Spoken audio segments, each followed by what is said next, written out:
you'd rather just climb on rock. But sadly, that doesn't get you that strong.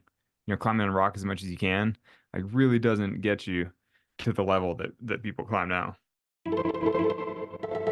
This is Climbing Gold. I don't know. Like it was interesting hearing J Star had this like theory that like hard sport climbing is like not as in vogue right now. Like all the super talented climbers are just it's all like hard bouldering. It's just easier, convenient, Whereas like to project a route, to travel somewhere to project a route, whether it's a sport climb or like I used to drive.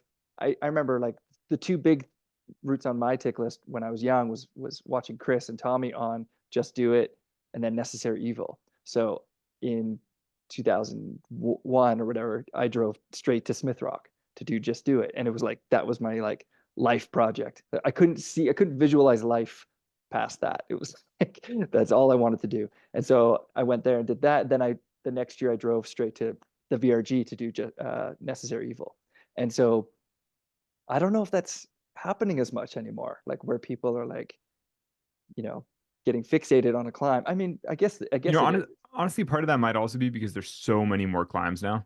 I mean, there's so many more boulders and so many more sport climbing areas. Like both of those routes held this kind of mythical status, but they were the two hardest routes in the country, and there weren't that many hard routes in the country. Whereas now, if you want to climb a 14C in America, you can flip through any guidebook for any local area and you can find one almost. I mean, not totally true, but like just around Vegas, there are like 50. You're sort of like, Yeah, you know, yeah, I mean, it's yeah. just way less legendary than it used to be. Yeah, maybe the standard is just so much bigger that like people still do it like Jumbo Love or whatever it might be, or you know, I don't know Yeah. what's the most mythical hardest route in America right now? What would you Jumbo say? Love probably is the right example because I think those Yeah, routes you're describing at the time were almost the hardest route in the country, or maybe they were among like one of the hardest routes in the country. And so Jumbo is probably basically that, one of a handful of 15Bs, and certainly the only one that people have actually heard of and know about. Yeah, and I haven't really sport climbed for like 15 years, really. Like I've done a couple of days a year, but not much.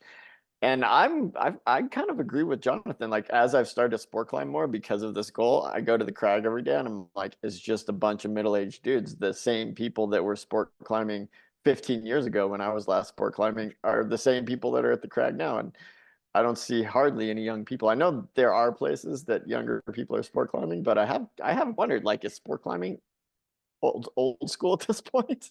It probably doesn't feel that way in Vegas because Vegas is the epicenter of modern sport climbing in America. But do people sport climb other places in the Well, but you don't U.S.? see a ton of young people doing it really, but there are only a handful of really strong young kids in the city anyway.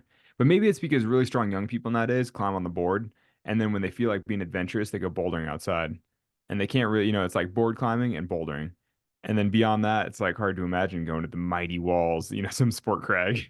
You're like, but it's so tall and you need 8 quick draws. Like, can we do that? Yeah. I hope some people listen to this and come and shame you, Alex. Like I Well, feel isn't that kind of true though? possibly.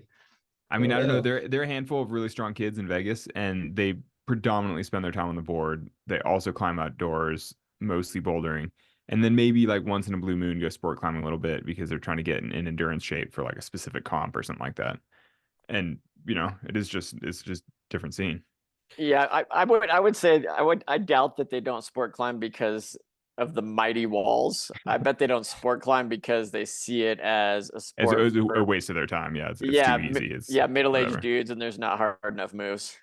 They don't want to hang out with their dad at the crag. They're like, I want yeah. to go out with my friends. They don't want to Yeah. go. They don't want to get weak. Yeah, well, that's Just exactly. I mean, Yeah. honestly. like I'll go sport climbing for 2 weeks and get so weak, and then they got to go back and hit the board. Yeah, like I had a really good friend in Toronto that I kind of grew up with who only wanted to climb indoors. Like just he's like he's just training. That's all he really wanted to do. And all I ever wanted to do was climb outside.